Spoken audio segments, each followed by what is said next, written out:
Viens, Esprit Saint, viens ouvrir nos cœurs à la parole de Dieu. Nous puissions l'entendre, qu'elle soit féconde en nous, qu'elle vienne nous nourrir, nous transformer. Dans l'Évangile selon Saint Jean, au chapitre 20, versets 19 et suivants. Le soir venu, en ce premier jour de la semaine, alors que les portes du lieu où se trouvaient les disciples étaient verrouillées par crainte, par peur des Juifs, Jésus vint et il était là au milieu d'eux. Il leur dit : « La paix soit avec vous. » Après cette parole, il leur montra ses mains et son côté. Les disciples furent remplis de joie en voyant le Seigneur. Jésus leur dit de nouveau : « La paix soit avec vous. De même que le Père m'a envoyé, moi aussi je vous envoie. » Ayant ainsi parlé, il souffla sur eux et leur dit : « Recevez l'Esprit Saint. À qui vous remettrez ces péchés, ils seront remis. À qui vous maintiendrez ces péchés, ils seront maintenus. » La paix soit avec vous. Il ne le dit pas avant sa mort, mais alors ressuscité, on a l'impression qu'il dit que ça, qu'il leur répète, qu'il leur donne sans cesse. Dès qu'il apparaît, la plupart du temps, c'est « la paix soit avec vous ». D'abord, ils ont peur en se disant « c'est qui ? On l'a vu mourir sur la croix ». Et de fait, ils ont besoin d'être rassurés. Est-ce que c'est un fantôme ? Mais peut-être qu'il y a beaucoup plus à entendre dans ce « la paix soit avec vous » donné par Jésus ressuscité devant ses disciples. Les portes sont verrouillées, ils ont peur. Ils savent que les opposants à Jésus sont capables de tuer et que les prochains sur la liste, c'est eux. Ils sont dans la peur. Et la peur nous met tout le temps sur la défensive.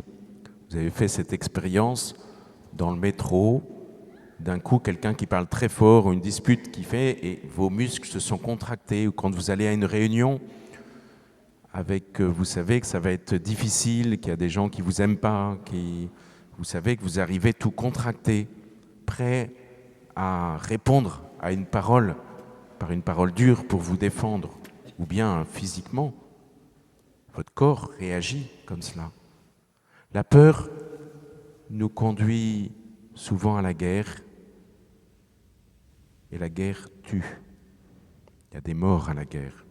Et quand c'est la guerre dans notre cœur, dans la famille, eh bien on donne des paroles qui tuent, des paroles qui blessent. Il y a un lien profond entre la peur, qui fait verrouiller les portes, la lutte, la guerre et la mort. Et le ressuscité, qui est la vie, est en train de nous dire qu'il y a un lien profond entre la vie, la vie de résurrection, la confiance inverse de la peur et la paix. Autant la peur vient nourrir, et les armées qui développent des services de propagande pour faire peur à l'ennemi, les armées le savent bien, il faut faire peur à l'autre pour vaincre sur lui. Autant la peur vient nourrir la guerre et vient tuer, et il y a un cercle, et si je suis devant la mort, j'ai encore plus peur, et il y a un cercle qui s'empare de moi. Autant le ressuscité vient nous dire, mais la paix soit avec vous. Moi, je veux vous entraîner dans un autre cercle, où la paix vient vous conduire à la confiance et à accueillir la vie, la résurrection. Ça va ensemble. Voilà ce qu'il vient nous donner. Et du coup, il détruit la grande arme du malin qui est la peur. C'est à elle que ce soir, Jésus s'adresse, à nos peurs. Il vient nous dire « la paix soit avec toi ». Entre dans la foi, dans la confiance. N'aie pas peur de ce qui va se passer ce soir, n'aie pas peur de ce qui se passe dans ta vie. Et de cette paix va naître un renouvellement de la foi et l'accueil de la vie l'accueil de la résurrection dans ta vie. Et tout cela va encore plus chasser la peur, et tu auras encore plus de paix et encore plus de vie. Beaucoup viennent voir les prêtres, et puis ils leur disent, vous savez, il y a des gros conflits dans ma famille, dans mon travail, dans mon immeuble, et les gens m'en veulent, et alors ils font des choses sur moi, vous savez, ces choses-là existent, ils parlent de magie, et du coup, je dois lutter contre eux, et tout va mal, et prier pour moi, mon Père. Ça existe, bien sûr, les divisions, les conflits, avec les gens avec qui on est. Ça existe, la magie, ça c'est vrai. C'est rare, parce que ça coûte très cher, tout bêtement, et que beaucoup de gens n'ont pas les moyens de se la payer. C'est pour ça que c'est beaucoup plus rare qu'on ne pense. Ça existe, mais c'est surtout nos peurs. Parfois, il n'y a même pas forcément d'inimité. Souvent, il n'y a pas de magie, mais la peur, elle est là. Elle est dans mon cœur. Et alors, je me mets à méfier de tout le monde, à m'isoler de tout le monde, et c'est petit à petit la mort qui rentre dans mon cœur. Par la peur. Par la peur. Et le ressuscité vient nous dire, la paix soit avec toi. Tu ne pourras jamais aimer si tu n'accueilles pas cette paix, si tu ne chasses pas ces peurs, si tu ne me laisses pas chasser ces peurs de ton cœur. Jésus ressuscité ne vient pas punir les grands prêtres. Ça y est, Dieu m'a ressuscité, maintenant on va gagner la lutte contre les grands prêtres. Vous allez voir les soldats romains, paf, par terre. Il ne vient pas cela. Il vient voir ses disciples, pas ses ennemis. Il vient voir ses disciples pour leur dire « La paix soit avec vous ». Que vos peurs, que les peurs légitimes des soldats romains, de la foule qui est capable de crier à mort, que ces peurs quittent vos cœurs pour que vous puissiez aimer. Aimer tout le monde, aimer sans cesse, accueillir la vie de l'amour que Dieu veut vous donner. Jésus vient s'adresser aux disciples pour leur donner la peur, pas punir les méchants, mais donner cette force-là. Peut-être que d'autres dans notre assemblée disent « Mais moi, je n'ai pas d'ennemis, mais j'ai bien des peurs. J'ai peur de mon passé, j'ai peur de mon corps qui me lâche, de ma psychologie qui est affaiblie, blessée et que je ne contrôle pas, et que je ne suis plus capable parfois de travailler ou d'être agréable avec mes proches. J'ai peur de ce diagnostic qu'un médecin a mis avec un mot que je ne comprends pas bien et qui maintenant est comme collé, attaché à moi. J'ai peur de traitements lourds de la maladie. À vous aussi. Jésus dit, la paix soit avec toi. J'ai confiance, je suis ton créateur, ton sauveur. J'ai confiance dans ta capacité à vivre cette situation et à aimer ceux qui t'entourent dans cette situation. Toi aussi, quitte tes peurs. Elles ne peuvent que augmenter tes maladies, ta souffrance physique. Elles ne peuvent que te crisper. Je vais t'aider d'abord à guérir de ces peurs, à les quitter pour que tu puisses affronter, vivre ce que tu as à vivre. En tout cas, Jésus, dans ce texte, nous donne 2 moyens pour avancer. Parce que c'est sympa de dire il faut quitter nos peurs, mais elles sont là. On ne les quitte pas si facilement que ça. Et alors, dans la suite du texte, il nous donne 2 moyens concrets pour les quitter. La première, c'est de regarder ses mains et son côté. La marque des clous, la marque du coup de lance dans son côté. Il est vivant, il est capable de manger, d'aimer, servir ses disciples au bord du lac. Il est bien vivant, plein de vie, et pourtant il a la marque de la croix. Il ne ressuscite pas complètement comme il était avant. Il est marqué pour l'éternité par la croix. Et ainsi, Jésus me pose la question, pourquoi tu veux guérir ? Tout est dans la main du Tout-Puissant, y compris ce moment difficile, désagréable que toi, qu'un de tes proches est en train de vivre. Est-ce que tu veux guérir pour tout effacer, qu'on oublie complètement cet épisode-là et te présenter comme un héros et quelqu'un de fort et sans problème devant les autres, eh bien moi, je suis ressuscité en montrant la faiblesse de mes mains, la faiblesse de mon côté, avec les marques de cette passion, parce que c'est ma gloire, parce que d'avoir aimé là, pardonné là, c'est ma gloire. Pourquoi tu veux guérir? Pour être capable de dire à travers cette souffrance dans ma famille, dans mon milieu de travail, dans mon corps, dans mon psychisme, j'ai été capable d'aimer. Je t'ai aimé à cet endroit-là. Toi qui es mon frère, toi qui es mon conjoint, toi qui es mon enfant, toi qui es mon collègue. Est-ce que je veux oublier ce malheur ou est-ce que je veux que Jésus m'aide profondément à aimer à cet endroit-là, à travers ces problèmes?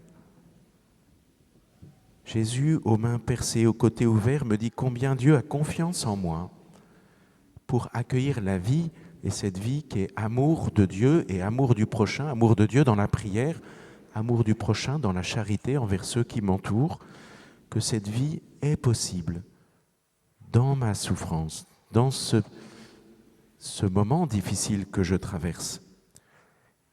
Il les connaît, il est tout-puissant, ça n'arriverait pas sans qu'il n'accepte cela dans ma vie.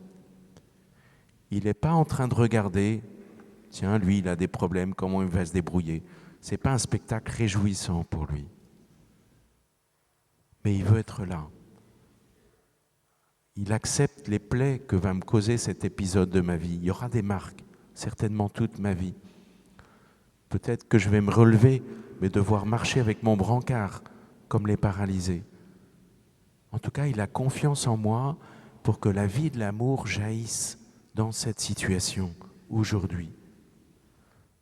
La miséricorde, elle passe par les creux de ses mains, par la plaie du côté. La miséricorde, c'est l'amour infini de Dieu, donné, offert, avant même que le mal puisse le refuser. Livré gratuitement, par surabondance. Un amour qui ne peut pas être retenu puisque les mains sont percées et que du coup, tout va être donné à travers elles. Un cœur qui bat par amour pour nous, et ce cœur veut se montrer au point qu'à travers le côté, je puisse le voir définitivement. Comme un amour qui bat pour moi, ayant confiance en moi. Et voilà alors le deuxième moyen que Jésus me donne pour quitter toute peur et accueillir la paix. C'est l'Esprit Saint. Jésus souffle, après avoir montré ses mains et son côté, il souffle sur eux l'Esprit Saint et il donne à l'Église le pardon. Jésus ressuscité ne guérit personne. Avant, oui, il passe son temps dans les synagogues, dans les places publiques, à guérir les malades et à chasser les démons. Après, fini. Il souffle l'Esprit Saint sur son Église et lui dit maintenant c'est à toi, mon Église, mon corps, ma communauté. C'est à toi de porter cette prière, de prier et de porter la guérison pour les malades. C'est à toi que je le confie. Reçois l'Esprit Saint, reçois toute ma miséricorde pour cela. C'est ce que nous faisons ce soir, pas simplement ceux qui sont dans le cœur, nous le faisons tous ensemble, y compris ceux qui ont peur, y compris ceux qui ne savent même pas s'ils sont chrétiens ou pas, peu importe.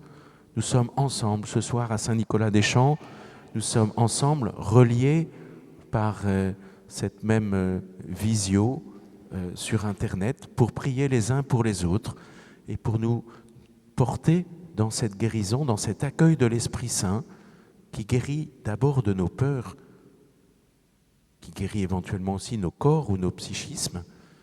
Nous sommes là pour prier tous ensemble, recevoir ce souffle et nous le redonner les uns les autres pour la guérison de certains d'entre nous ce soir. Chasser les peurs, Et rentrer dans la paix, ça va aussi passer d'une manière beaucoup plus concrète par le sacrement de réconciliation, la confession. Jésus donne à son Église la capacité de remettre les péchés, d'être délié de ses peurs, parce que la conséquence du péché, c'est d'avoir peur, de craindre, pourvu que les gens ne sachent pas ce que j'ai fait, et je rentre dans la peur et la crainte, et je ne veux plus me montrer, et je cache par peur. Et le fait d'avouer, dans le secret évidemment du confessionnal, à un prêtre, eh bien, volontairement, je casse ces peurs-là. Et le pardon et la miséricorde de Dieu vient encore plus m'entraîner dans une paix et une vie qui chasse toute peur de mon cœur. C'est ça la beauté du sacrement de réconciliation. Avant chaque prière des malades, il y a des prêtres qui sont disponibles pour vous dans ce coin-là de l'Église. Et il y en a beaucoup qui sont disponibles dans les paroisses, les églises qui ne sont pas très loin de chez vous pour ce sacrement de réconciliation. Osons l'user pour entrer dans la pleine guérison que Jésus ressuscité veut pour nous, guérir de toutes nos peurs et nous entraîner ainsi dans la paix. La paix soit avec vous et dans la résurrection elle-même, dès maintenant, bien avant notre mort physique. Voilà le cadeau et la guérison que Jésus veut pour chacun d'entre nous ce soir. Amen.